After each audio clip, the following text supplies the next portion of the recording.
બરાબર, પશ્ચિમી દેશોના ઘણા બધા લીડર્સને ખટકે છે કે ભારત જેવો ઇમર્જિંગ દેશ, વિકાસશીલ દેશ આ ગતિએ ત્રીજા નંબરની અર્થવ્યવસ્થા બનવા જઈ રહ્યો હોય તો અમે કેમ સાખી લઈએ?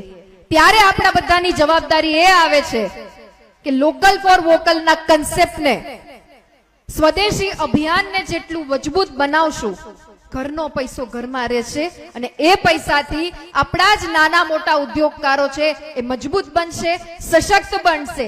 લઘુ ઉદ્યોગ અને કુટીર ઉદ્યોગના માધ્યમથી અસંખ્ય બહેનો, સ્વસહાય જૂથોના માધ્યમથી ઘણા મારા બહેનો અર્થવ્યવસ્થામાં આંતરિક રીતે જોડાયેલા છે. ત્યારે એમને જો મજબૂતી આપવી પડશે, એમને જો મજબૂતી આપવી હશે તો વારે તહેવારે કંઈ પણ ખરીદી કરીએ એ લેબલ વાંચીને કરીએ.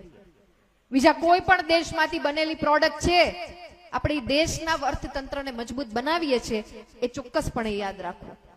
એટલે ખાસ આ મંચના માધ્યમથી પરિવારને જ્યારે મળવાનું થતું હોય ત્યારે એક વાત આપણે બધાએ અહીં સ્વીકારવી રહી અને એમાં અમલ કરવો ખૂબ જરૂરી છે.